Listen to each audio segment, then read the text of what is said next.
For the latest information regarding the COVID-19 pandemic in Cupertino, please visit cupertino.org/coronavirus. Well, good afternoon, everybody. I want to just jump in today, update you on our wildfires in the state of California, provide some new updates on the number of COVID transmissions in the state, broader trend lines. But I want to first start with an issue that we are keeping our eye on, an issue that is our top priority outside of the situational challenges of dealing with a pandemic and dealing with this unprecedented emergency related to wildfires in the state. And that's the crisis on the streets of the state of California. I want to remind people very briefly that we are making historic investments in housing for the homeless here in the state of California. I've long believed and held a bias that shelters may solve sleep, but housing and supportive services foundationally can help address more permanently the issue of homelessness. And as a construct, we were able to advance this year an effort we refer to as Project Home Key, working with legislature, with their leadership. We were able to set aside some $600 million this year in the budget to purchase hotels and other housing for the homeless, to, for the first time, arguably in state's history, provide a portfolio of support to the cities and the counties, the likes of which we never have had in the past. I want to just briefly update you on some of the progress. This audacious goal of investing some $600 million into this space needs to be completed by the end of the calendar year.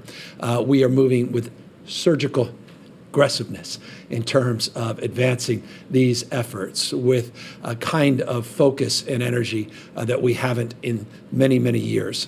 And as a consequence, we are now sending out today our first awards, drawing down from that $600 million, some $76.5 million to procure some 579 units, 10 different projects across 7 jurisdictions in this state. The reason I highlight these jurisdictions is that a number of them are novel. A number of them, like Mendocino County, you see on this list, this is the first ever project of its type within that county. Project areas like Tahoe and Lake Elsinore, they have goals with this first tranche of distribution to functionally get to zero the number of quote unquote homeless in their communities. We also have projects in El Centro focusing on foster youth in particular, homeless youth, many that have been emancipated or dropped through the cracks in our foster system. Pittsburgh, California, we recently were at a Motel 6 site that's being used currently to provide access and opportunity through a program called Project Room Key to exercise the ability to purchase that hotel outright so that we could provide a permanent cohort of supports for homeless in that community.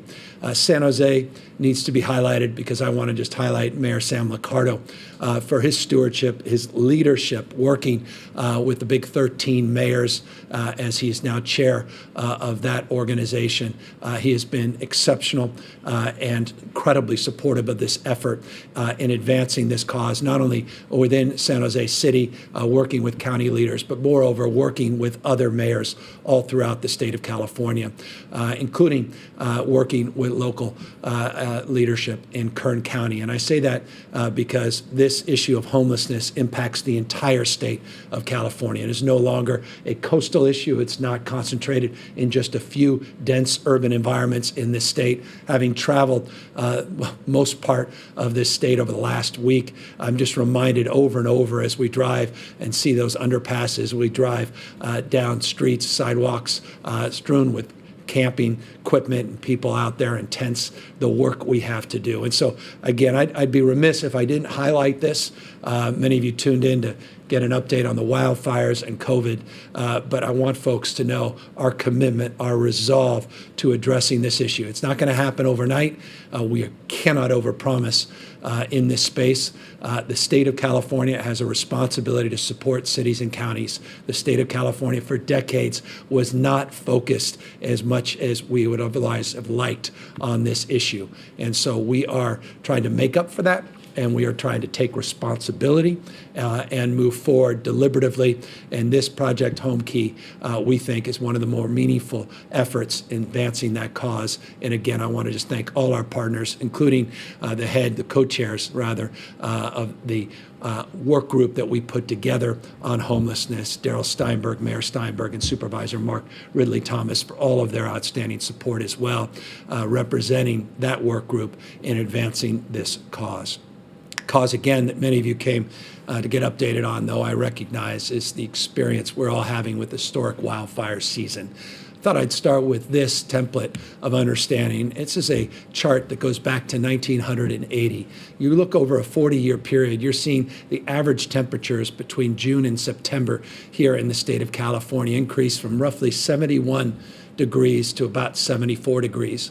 While that may not seem significant, 3 degrees, it is profoundly impactful. Average temperatures in the state of California during these summer months increasing over the last number of decades is a direct cause and effect to the experience that we're currently having, this climate-induced, human activity-induced, climate-induced wildfire season.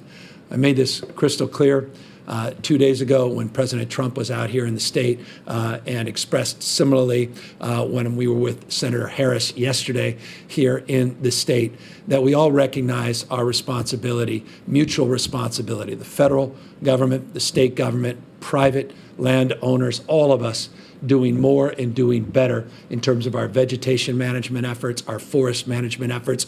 We stipulate that as self-evident. And that, of course, is being advanced in ways that we have not seen in the past by a partnership with the U.S. Forest Service to more than double the total number of acreage on an annual basis, where we are doing the kind of prescribed burns, doing the kind of thinning that has an environmental construct, at the same time addresses some of the fuel loads in our dense forests. But the fundamental fact cannot be denied, represented in this chart, and the reality of average temperatures significantly increasing. And you see that trend line.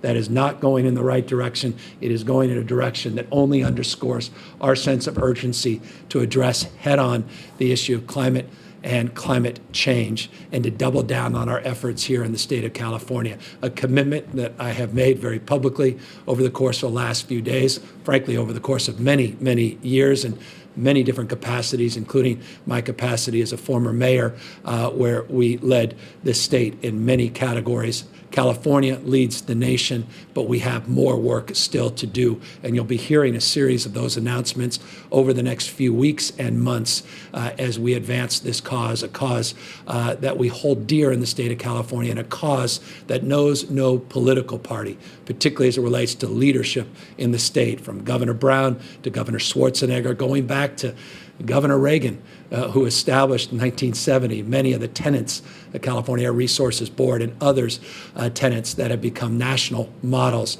in environmental stewardship. We need to reconcile the fact there are no Democratic thermometers and no Republican thermometers. There's fact and there's reality, as well as observed evidence. It's not a belief system, it's an acknowledgement. The facts are the facts. It's not a question of one's belief. It's whether or not you will acknowledge the facts as they're presented, the facts that are in evidence. And we certainly acknowledge them, and we acknowledge our responsibility to do more still in this space. Why? Well, you can see from this chart the challenge that we have in front of us. Here's a chart just looking back over the last 9 years here in the state of California. I reminded people, after a very tough wildfire season last year, the Kincaid fire in particular in Northern California, as stressful as that was, the Getty fire, a fire near the Reagan Library itself last year that generated a lot of international headlines, that it was a relatively mild wildfire season in contrast to the last decade. You can see that in this slide, just those two first bars. 3.4 million acres, 3.37 million acres have burned so far in this calendar year. Last year, in the entire calendar year, just 277,000 acres. I don't mean just, because that is a substantial number of acres that were burned by wildfires, but in comparison to this year, it is modest. in size. 2018, of course, you see that third bar, 1.975 million acres burned. The Camp Fire, 153,000 acres impacted in and around Paradise related to that fire. 85 lives have lost. That being one of the most destructive and devastating from structural perspective and lives lost perspective, not just acreage perspective. Gives you a sense of the challenge that we're facing and the challenges that we will face moving into the future that are going to require us to be more flexible, less ideological, and more committed to the collective cause of organizing strategies to keep people safe and to maintain our adaptability and our resiliency so that we can work through this challenge and this climate-induced crisis, this emergency that we're facing not only as a state, as a nation, but as a globe and as a world people. As it relates to California's historic wildfire seasons, let me break them down in terms of the total number of fires in more, I think, easily absorbable terms. Last year, this time, this date, we had 5,136 fires, only burning 152,000 acres. Again, this year, 3.4 million acres, close to 8,000 fires. I'll remind you that it was a month ago yesterday that we started experiencing the impacts of some, nearly 14,000 lightning strikes. It was a month ago yesterday that we can mark that we have now burnt just in the last 31 days or so 2.8 million acres and have had the tragic loss of 25 lives and thousands of structures. Again, unprecedented number of lightning strikes. Of course, August was unprecedented in terms of heat. Record level, record recorded heat in the state of California, including 130 degrees down in Death Valley, which may, as they analyze it more closely, may be a world-breaking record, 130 degrees here in the state of California, hottest August in our history. We're currently battling some 25 major fires, what we refer to as complexes, where fires, 1,100 just in the last 30 days of fire starts. A lot of them start to converge together in larger complexes. We still have 38,000 plus people that have been evacuated, and again, over 3.4 million acres have burned to date. Still battling these wildfires, over 17,000 firefighters, over 2,200 engines, a mutual aid system that comes not only within the state, but 83 engines now that have come from outside of the state, including some 60 engines from the state of Texas. And I want to thank Governor Abbott for his extraordinary support. He has been incredibly responsive for now months here in the state, but in particular is really helping us with that creek fire, which I'll talk about a little bit more in a moment. It just gives you an indication, an example of a mutual aid system that knows no politics and that spans not only to states along the West Coast and places like Texas, but includes New Jersey. Governor Murphy picked up the phone and he sent 3 engines from New Jersey. We had firefighters, 10 from Israel, and had the privilege of talking to Prime Minister Trudeau, who has sent out under their mutual aid system 100 plus firefighters to help support our efforts in addition to all of those other states. Again, 25 fatalities to date, and what we know based upon our analysis as we get back in and we repopulate areas, 4,200, and that's why we say plus, because we anticipate this number to grow, but 4,200 structures so far have been destroyed because of these latest fires. Let's talk about the progress on some of these more active fires. Many of these fires, again, have happened in just the last 30 days in the state. We were out there yesterday with Senator Harris in Fresno, in the county. The Creek Fire, which has generated a lot of national attention for good reason. This is an area where we are experiencing uniquely challenging conditions. You see 220,000 acres of burned, 18% current containment. The challenge with this fire in particular is the fact that we are battling this fire impacted explicitly, or rather specifically, fire that's being impacted by the drought that we experienced between 2005 with intensity through 2015, arguably that ended in 2017. That historic drought led to 163 million dead trees. These beetle dead trees, these trees have fallen, these trees act as kindling, these trees are dry.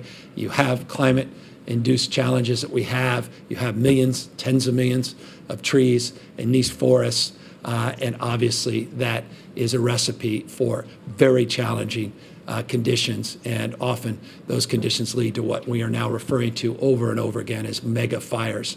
And so the creek fire remains top of mind, top of concern. We were out there with the U.S. Forest Service, primarily on federal land. I'll remind you, 57% of the forested land in the state of California, close to 60%, is federal area responsibility. Just 3% in state areas of responsibility. So when we talk about forest fires, we're predominantly talking about the need for partnership with the federal government. That's foundational, and that partnership is advanced. The U.S. Forest Service, the incident command at the Creek Fire is a partnership between CAL FIRE, our state agency, and the U.S. Federal Forest Service, which again is advancing a collaborative new stewardship framework, which will be very promising moving forward, but is also critical in terms of our suppression efforts. The North Complex fire, it's another fire we visited 48 hours ago for the second time in a week. This fire has been the most devastating in this respect. You see the number of acres, 273,000, which is substantial, representing the largest or sixth largest wildfire in terms of acreage lost in California history. And by the way, the creek is the 12th largest in California history. But the devastation of the North Complex in and around Butte, Plumas, and Lassen County is the 15 lives that have been lost that we know of to date just in this complex, which is obviously devastating. And I just want to express our deepest condolences to the families that have lost loved ones, and to the heroism of our first responders that have been out there doing their best to support evacuation efforts, to work with local sheriffs and local first responders to support folks moving into safe locations as these fires rage. This, again, just 36% contained to date. As it relates to fires that have been active for some time, I reminded you a week or so ago on the 8th of September that one of the largest complexes in history of the state, the LNU complex, it was 91% contained, 375,000 acres. Today, they've made even more containment, up to 97%, and you're starting to see that amount of acreage decline. The CZU, this is the forest fire. If you were ever in doubt about climate change, just consider the CZU complex. This is what they refer to as a fire that has occurred in an asbestos forest. This is a coastal fire, predominantly along the coast, where you have coastal conditions that have led to some of the most majestic living trees on the planet.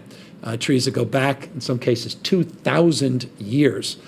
These majestic redwoods. In a redwood forest that goes down to the coast, we had a 24-hour period where 44,000 acres were burned in just a 24-hour period along the coast. Again, if you were ever in doubt about climate impacts as it relates to these forest fires, just consider in this asbestos forest that kind of fire activity. That CZU complex is beyond just that immediate area, but nonetheless, we're seeing better containment today than we did last week, 93% containment. The August fire, the largest in California history, that complex, it continues to grow. It was 356,000 acres last week. It's 817 acres this week. A lot of that is brush, not just forest fire, a lot of grass fire as well. But nonetheless, the containment's been stubborn, a little bit of progress, but you can see that acreage growth has been rather substantial. Another area of concern I wanted to highlight is LA County bobcat fire, 0% containment. This is getting a lot of attention for good reason. It's a stubborn fire, difficult, challenging conditions in LA County, 8,500 acres, 0% containment last week. It has grown to 44,000 acres, just 3% contained this week. As we pull back and we see containment on a number of these larger complexes, and we are making progress, not just on the LNU and the CZU, which you saw, but the SCU complex and a number of other, the Oak and Willow complexes, where we've seen substantial containment. We're now able to put more resources on these other fires, including the Bobcat fire in LA County. And speaking of counties, San Diego County was challenged with the Valley Fire last week, 3% containment. We have made tremendous progress on that fire, maintaining the acreage at 17,000 today, 90% containment versus 3. It's a point of reference with all of these that real progress has been made, is being made, and that's the heroism of these incredible firefighters. And I just want to thank the public, by the way. You travel around the state, all of those wonderful signs. I met with a number of firefighters with Senator Harris yesterday in Fresno, and it's not lost on any of us how impactful it is when a family takes pen to paper and puts out a nice sign just thanking first responders, thanking their firefighters. You see those all throughout the county in Fresno, and I just want to thank members of the public that took the time to thank their first responders, these heroes. It makes a big difference to their morale, and it's just a point of pride as governor to see that. And so it's just a point of personal privilege. I just want to acknowledge that and thank members of the public for expressing that sentiment as much as they have. And you've seen it all over the state, but it was really, in particular, visible all around that creek fire in Fresno County yesterday. El Dorado, this got a lot of attention in San Bernardino, 10% contained last week. Again, real progress this week, 60% contained, modest growth in acreage. Again, just one of the many larger complexes that we are battling in this state. So that's an update on the wildfires. The good news is while we have a little red flag conditions, modest red flag conditions in the northern part of the state, the wind conditions have been, relatively speaking, more favorable in the last week or so. And as a consequence, we are making some real progress on these larger complexes. And while it's absolutely true we have an enormous amount of work to do, again, I just want to acknowledge that a number of these complexes are no longer on our list of major complexes because of the suppression and because of the containment that has been done. And it's just testament to CAL FIRE and the mutual aid system and all the hard work, the stubborn hard work that includes hand crews and others out there on the front line. So if the weather can continue to hold, potential precipitation in Northern California up and around the Oregon border, which may help us with the Siskiyou fire and some other fires in that county, that is potentially very relieving and a point of some optimism as we move forward. Speaking of some optimism, we are moving forward in seeing a decline in the rate of spread and transmission of COVID-19. You can see here, September 15th, 2,950 positive cases. We're reporting a 7-day average down to 3,348. Significant nonetheless, but a 7-day average that is substantially lower than we've seen in a number of months in this state. We are turning the corner and suppressing this latest increase in the case growth rate of COVID-19. You can see that specifically on the positivity rate chart, which many of you are very familiar with. We're starting to see our testing come back, getting closer to that 100+ thousand average number of daily tests. I'll remind you, we're a number of weeks out for our new Perkins-Elder partnership to come into shape, where we will substantially start to increase the total number of daily tests. We're not backing off on our commitment to increase the total daily tests. We want to substantially increase the total daily volume. We've been stressed the last 3 weeks, however, by these fires that have impacted a lot of our mobile testing sites. Air quality issues have impacted accessibility to these sites. And while it's true the last 4 out of 5 days, we've had in excess of 100,000 tests a day. Those numbers over the 7-day period are just shy of that 100,000 goal. But nonetheless, the positivity rate is also declining at 3.6% over a 14-day period and at 3.6% over the last 7 days. So positivity rate in the state of California down to 3.6% statewide, both on the 7-day average and the 14-day average. We continue to see real progress with hospitalizations, down 22% over a 14-day period. You can see from this chart that that represents 4% now of our total healthcare system capacity, number of people with COVID-19 in our hospitals. As it relates to ICUs, also 22% decrease in ICU patients over the last 14 days. In our ICU critical care capacity, total number of COVID positive patients represents 10%, again, substantially down from numbers we have seen over the course of the last few months. What's also down are the number of counties that are in these purple tiers. I'm going to ask Dr. Galley to come up in a moment. He highlighted yesterday in his Zoom presentation the status of our counties as it relates to what tier these counties are in. When we last updated you, we had 33 counties in purple, 14 in red. We announced yesterday, Dr. Galley announced, that we went from 33 counties in purple to 30 counties, went from 14 counties in red, the next tier up, to 17 counties. We anticipate the number of orange and yellow counties growing next week as we will be 3 weeks into this new tiered strategy. But Dr. Galley can talk a little bit more about where he sees things going as it relates to these different tiers, and also express the kind of work or discuss and update you on the work we're doing with counties to express the dynamic and the engagement that we are having on a consistent basis around data, around making sure that we are all using the same data sets and addressing some ambiguities and disparities that are part and parcel of a state as large as ours and part of this process, this dynamic process that we put together as it relates to this new tiered plan. We're sticking to it. We're committed to it over the long run, but Dr. Galley can speak more specifically about where we are, where he thinks things are going over the next week or so. Doctor?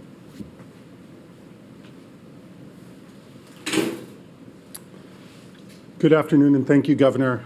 Yes, yesterday we updated our tiers as we do every Tuesday and moved 3 counties. It was Marin County, Inyo, and Tehama County.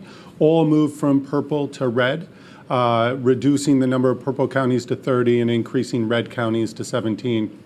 As the governor mentioned, it will be next week, the first week that we see red counties move to orange and orange potentially move to yellow. So we'll look forward to that update. We know we're in close conversations with a number of counties that may be making that transition based on the consistency of their data. So we'll be updating that next week.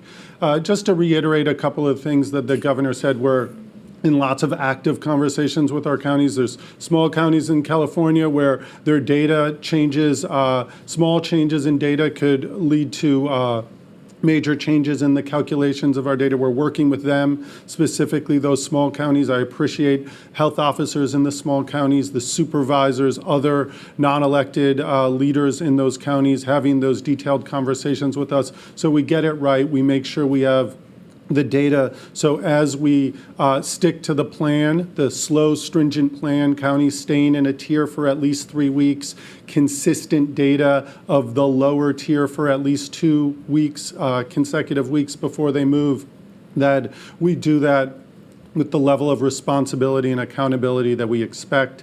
I know that there was a great deal of conversation about San Diego County, large county that moved to red fairly quickly from the purple tier, that we have been in active conversation about their number, some of the data elements that help us make accurate calculations.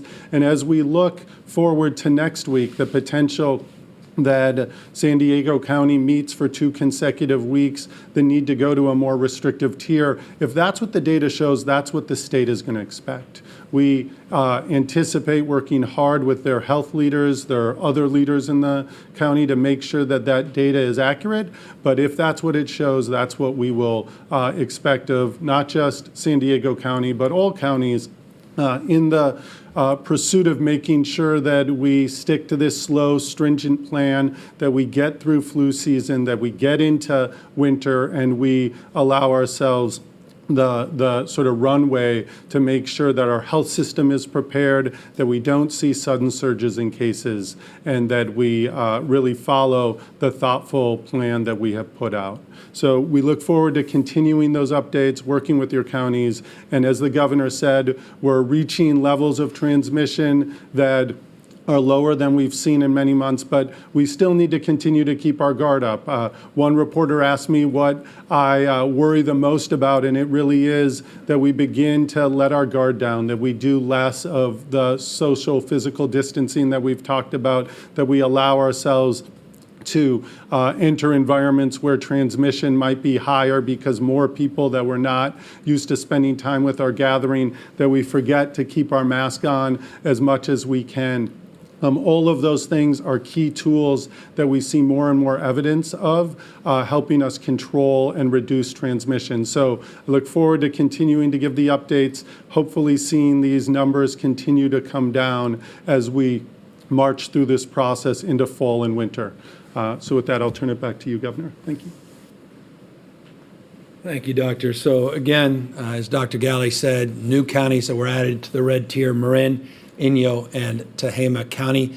Based upon the progress, based upon the data that we're seeing in many other counties, we expect more counties to be moving in the right direction, and look forward next week to updating this tiered status database and providing you even more clarity on where we believe we're going. But as Dr. Galley said, it is absolutely foundational to learn the lessons from 4th of July, Memorial Day weekend, from the experiences of the past. We just went through a long 3-day weekend. That data has not come in.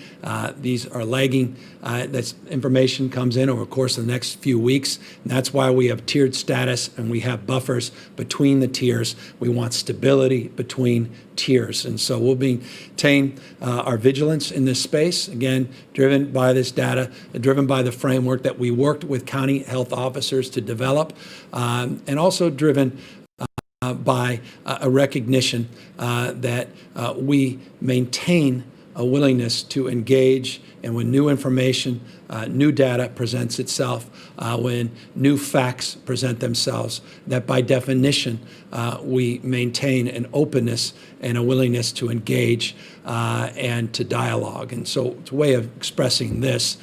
We will be making announcements soon as it relates to theme parks and amusement parks, making announcements soon as it relates to some areas, industries, as well as sectors, and making additional guidelines, or putting out additional guidelines in those space very, very shortly.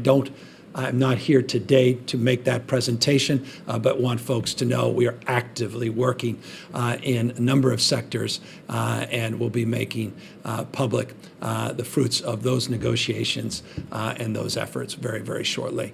I'll end, as I always do, about the imperative and importance and power of wearing a mask. It was, I thought, very interesting today to read, as I hope many of you did or will soon, what the CDC director said about the power and potency of the non-pharmaceutical intervention of wearing a mask being as potent, or perhaps even more potent than a vaccine.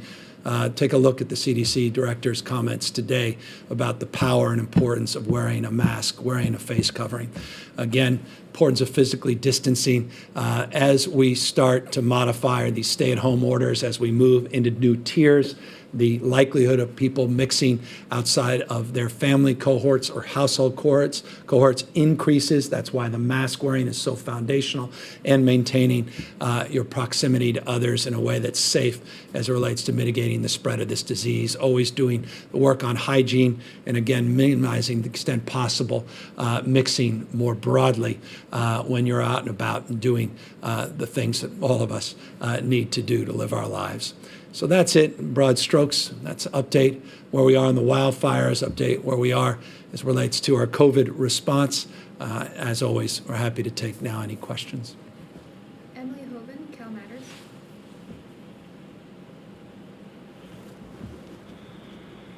A couple of questions about the unemployment strike team that you formed on July 29th. When you formed the team, you said that they would deliver a roadmap of short, mid, and long-term solutions within 45 days. It's been more than 45 days, so I was wondering if you could share when Californians can expect to see this roadmap and when its solutions will start getting implemented. Well, we've been working to make real-time adjustments, real-time amendments. We've kept you abreast of those for now 90 to 120 days. As it relates to the specific report, we are just days away from making public that report. Full transparency, that report is all but done, but what I wanted to see, which is not yet complete and will be quite literally in the next few days, is I want to see the response to the question you just asked, and that's the response from EDD, what they're going to do with these recommendations, these short-term, medium, and long-term recommendations. We need more specificity, more detail in the EDD response to those recommendations. But I want to thank the work that has been done, tremendous amount of work that has gone into this effort. We're blessed as it relates to the co-chairs of this task force to have the insight and expertise of someone who I've been remiss not to highlight, and that's Jen Polka. Started Code for America, also worked in the Obama administration to bring private sector technology and best practices to bear in terms of government operations. She joined as co-chair with this task force to help us make recommendations and to advance some of our efforts on transparency and technological improvements. So she and the rest of the team have done tremendous amount of work. EDD is responding in kind to those efforts, and we will be responding to your query and question in the next few days. Stephanie Sierra, ABC 7. Good afternoon, Governor. Thank you for taking my question. I'm curious how your children are doing with education. Are they participating in distance learning, or have they been able to return to in-person instruction in class? Yeah, it's I've got 4 kids. It's 4 different experiences. Any parent knows exactly what I'm saying. My oldest turns 11 this Friday. Happy birthday, Montana. As she's reminded me for 6 months, it's almost her birthday. Now it quite literally is almost her birthday Friday. Her experience as almost an 11-year-old is very different than the experience of my 6 and 8-year-olds, which have been more challenging. They are currently in front of a screen. They are currently struggling to maintain their focus. And the younger you are, I think the more difficult it is, and understandably so. There's a lot of emotion, a lot of intensity, not only for our kids, but for our parents, for me, for my wife, and those that are supporting us. And so it's a very challenging time, and my deep empathy and deep understanding of parents out there, millions of you that are struggling with similar experiences. And that is why it is so fundamental, so foundational that we succeed in maintaining the progress we've made in reducing the transmission of this disease. 3.6% positivity rate is encouraging, but we've got to hold the line, and that means doing the things that we have done over the last few months to bend that curve and those transmission rates. The minute we pull back, we can start seeing those rates go back up, pushing us further and further away from getting our kids back where they belong, and that's with in-person instruction to deal not only with academic needs, but socio-emotional needs, which are so foundational to our children's development. We'll do that safely. We'll do that in partnership with our paraprofessionals, our teachers, and with our health officers and district leaders. But nonetheless, we are marching closer and closer to that moment as we see a substantial reduction in the spread of this virus. Nico Savage, Mercury News. Governor, wanted to ask about college football. The Big Ten Conference announced today that new rapid testing protocols are going to allow its programs to move forward in the fall season. There's a group of USC players who support doing the same thing in the Pac-12. They sent you a letter noting that the conference has a similar partnership for rapid testing, but state guidance prohibits teams from practicing in groups of more than a dozen, which obviously makes football impossible. Is that rapid testing agreement enough to safely bring back college football in California this fall, or is there more that you would still want to be done before you support it? Well, we put out guidelines a month or so ago, and we aligned them. We worked with the NC2A, and we aligned them with the NC2A. There's nothing in the state guidelines that denies the Pac-12 from having conference games. There's nothing in our guidelines the state put out that denies these games from occurring.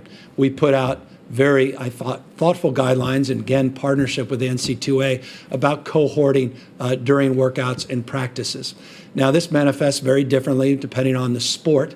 Basketball, cohorting of up to 12, maybe a little easier than football up to 12, but offensive teams, defensive teams are able to coordinate and practice and the like. And so I want to make this crystal clear. Nothing in the state guidelines deny the ability for the Pac-12 to resume. Quite the contrary. That has been a misrepresentation of the facts. But what is accurate, and I appreciate the frame of your question, that the NC2A has made progress. Pac-10, which will be resuming, at least based on their announcement on October 23rd, they've made a lot of progress on testing. That was one of the foundational principles that we put forward with our guidance. A lot of antigen tests. We also need some PCR tests, and we are working with the not only NC2A but with Pac-12 in this space. I talked to Larry Scott about 2 hours ago, and so we're committed to working with the Pac-12, working with the NC2A to keep our kids safe, to keep our coaches safe, to keep the coaching staff and friends and families safe, and to keep the larger campus community safe. Remember, these are student athletes. They're not isolated in a bubble as some of our NBA superstars are. They need to be integrated in one way, shape, or form with an academic paradigm. By definition, that's what student athletes are supposedly all about. That's a deeper issue for all of us, is to make sure that the academic rigor is such that we're doing justice to that paradigm and principle. But nonetheless, there is nothing in those state guidelines to deny these games from resuming. So once again, look forward to working as we have been in a constructive dialogue with the Pac-12 and NC2A on testing issues. Again, good progress in that space. And as it relates to cohorting, we are certainly willing to engage and have now engaged the Pac-12 in that discussion as well. Adam Beam, AP. Hi, Governor. You talked about looking at a community holistically in determining whether businesses can reopen. In San Diego, where the rate of infection has risen recently, officials are lobbying to exclude college students from the county's overall infection rate. But most of those students and staff live in the community. Would you consider special exceptions like the one sought in San Diego? No, I thought you framed the question appropriately as it relates to community spread, as it remains to what a community by definition, and that is integrated individuals, and as a consequence, you can't isolate as if it's on an island, a campus community that is part of the larger community. So the answer is no.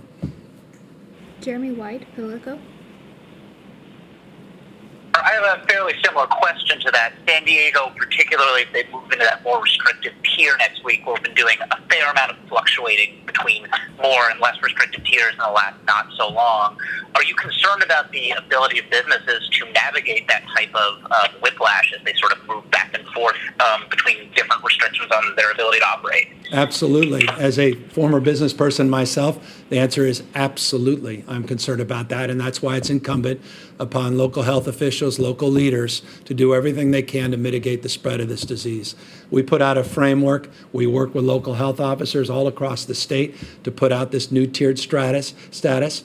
We're guided by the data, and if you can see to it, all of us in every community across the state, in every county, city across the state, continue to make progress, stubborn progress that's necessary, pursuant to the guidelines we put out to mitigate the spread and transmission of this disease, then we will have more continuity, more constancy in terms of potential whiplash back and forth between these tiers. And so that's foundational, but absolutely that concerns me as a former businessman myself, someone that is deeply steeped in understanding the challenges that restaurants have and retail have, having owned restaurants and retail in the past. And so I am deeply sensitive to that and obviously hope we can make progress, not just in San Diego, but across this state to continue to mitigate the spread and continue to move positively through these tiers, not back and forth between tiers.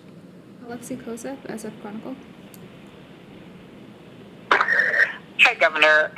You sent out a fundraising email yesterday touting your confrontation with President Trump on climate change, but it was a rather soft one in which you basically agreed to disagree and asked him to respect your difference of opinion on how climate change was contributing to the fires.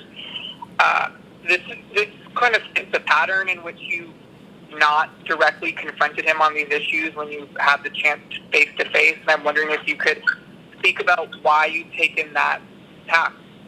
Well, we directly confronted the President of the United States 48 hours ago on climate change. We did that very, very directly in the presence of the President of the United States. So respectfully, our positions are well advanced, not only privately, but very publicly. And certainly in that instance, we'll continue to assert ourselves as a state, leading the nation in low carbon green growth goals that I think need to be modified based upon the current conditions that we're experiencing and the reality of climate change, the smash mouth reality of climate change, droughts, mega fires, and the heat waves that we're experiencing, heat domes, not just here in the state, but throughout the western United States. So we have been forceful in our policy making. We've been forceful in our resolve. We've been forceful and very direct in our rhetoric. Alex Michelson, Fox 11. Thank you, Governor. A little bit more on that topic. I mean, it was quite a difference in the days between your meeting with President Trump and then your meeting with Senator Harris. I'm wondering, if you will, when you talked to President Trump, if you felt heard on the climate issue, and if not, what do you think are the consequences for this state? Well, the state is involved in over 100 lawsuits with this administration. At last count, plus or minus, 50 to 55 of them are in the area of the environment. We've not been shy about asserting ourselves in that space. I, in particular, have been very aggressive in our efforts on vehicle emission standards, working with large automobile manufacturers directly to undermine the president's efforts to vandalize the progress that was made under the Obama administration on reducing greenhouse gas emissions by increasing our miles per gallon standards by decreasing the costs at the gas pump. We've worked with Ford and many others to advance that cause. We just led the nation yet again on our efforts to provide for zero-emission heavy-duty trucks. We have 15 states that joined a coalition in this space. So the consequences are real, but I'm asserting a point to you in the frame of your question, that despite the work we're doing against the administration in our litigation strategy, we're still making progress underneath all of that, working at a subnational level and working with private sector to advance this collective cause. So while we're discouraged on one hand, we're not diminished in terms of our capacity as a state as large as ours that punches above its weight in our ability to advance this cause. accordingly, I was with Senator Harris yesterday promoting the candidacy, not only her candidacy, but Vice President Biden's candidacy. I think the most determinative thing will be advanced in November as it relates to this collective effort. And I say collective because California is involved with the U.S. Climate Alliance that includes 24 states that are advancing a similar cause that the state of California is advancing. It represents 55% of our nation's population. It's a kind of partnership that this state has formed. It's not the only partnership. We have a Pacific Coast collaborative with Oregon and Washington, where we've been very forceful and aligned in our low-carbon green growth strategies. And just today, I had a conference with Premier of South Africa and with the Vice Chancellor of, the Vice Premier of Scotland, talking about our MOU under 2, where we have 220 jurisdictions representing 43% of the world's GDP that has advanced the cause that California is submitted to, and that is to substitute the lack of resolve and leadership on climate change and advance the principles of the Paris Accords. I'll just close on this final point. California's population is larger than 163 of the 196 nations that signed those Paris Accords. We are committed to the Paris Accord, and we do so from a position of real strength and real influence. And so we'll continue to maintain that strength and that influence despite whatever disagreements we have with the current administration. But as it relates to the final point, and forgive me for being so long-winded to the first part of your question, do I think we were heard? Yeah, I do think we were heard. And I think there's a way of approaching people. Good people can disagree. And I maintain that we are making progress, and to the extent we're being heard, I believe we are. And to the extent that I expect the President of the United States to radically change course, no, I do not. And so we'll continue to be stubborn. I imagine he will be as well in his point of view. But as I say, it's not a belief system. Data science are not beliefs. You have to acknowledge facts, and we'll continue not just to assert our own set of facts, but readily available facts that are in evidence and align ourselves, not with that belief, but that understanding of what those facts are producing and the reality on the ground, particularly in a state like California. Final question, Patrick Healy, NBC4. Hi, thank you. Governor, Dr. Galley yesterday spoke of introducing a new metric for the tiers, a health equity metric. Are you in a position to shed some light on what that standard would be and when it would take effect? And also, if I may, if you could give us just a little more specificity on what exactly has to happen before the Pac-12 can resume football. Thank you. Well, they can resume football. There's nothing in the guidelines that say the Pac-12 cannot move forward, period, full stop. So I just want to make that crystal clear. As it relates to Dr. Galley introducing something, he didn't introduce something yesterday, introduced something a number of weeks back when we put out the new tiered status. One of the first slides we presented was on the equity question. The question, of course, is one left better for Dr. Galley to answer than I, but nonetheless, equity is foundational in this respect.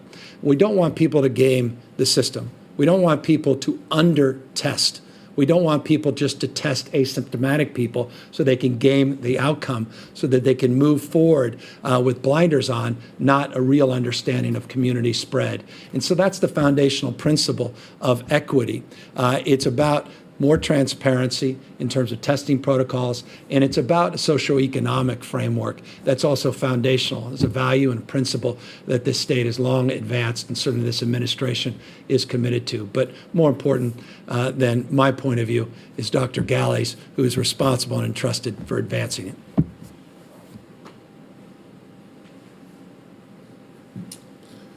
Thanks again, Governor, and thanks for the question. Yes, yesterday we highlighted again the equity measure and the determination and the focus of the state to really advance a measure that leaves no communities behind. We mentioned this The very first day we launched the framework, we said then that we continue to work with our counties to make sure we choose a measure that reflects really the entirety of California. We're going to be asking counties to focus on this even more than many of them have already. They've made tremendous progress in many ways, many counties have, but we expect more. We still see counties where test positivity is really high in some of their communities and much lower in others. And that follows the theme of disproportionately impacted communities, Latino communities, Black communities, other communities that we distinguish and can identify, and that we don't want to see any community left behind. We want the focus to be all of government. It's not just a public health issue, it's a total issue. It's our health leaders who have been voices around equity for decades, chose to go into public health because of the equity concerns. A state that has, for a long time, not just on COVID, but on many other issues, recognized that we have to come together and lift all communities up. That we want to see not just more testing, but more focus on making sure that once we identify someone who is positive, that we do all of the things to cut down the routes of transmission, that single positive case does not become another or a dozen other cases. So we continue to work with the counties to make sure we choose something that really does get to this equity issue. And as we have those conversations, thoughtful conversations with electeds, other health officers and health leaders in those communities, and other Californians have been thinking about health equity for a long time. We expect to share that with you. I know it's taken, from my point of view, a little longer than we'd hoped and expected, but we want to make sure that we get it right so we focus on these equity issues in a real way that is true to the California value. Thanks, Dr. Gallion. Again, thank you, everybody, for the privilege of your time. And again, I cannot express enough thanks and gratitude to all of our CAL FIRE personnel on the front line, the mutual aid that we're receiving all across this country in support of the heroic work these firefighters are doing to mitigate the spread of these large fire complexes, wildfire complexes all throughout the state of California.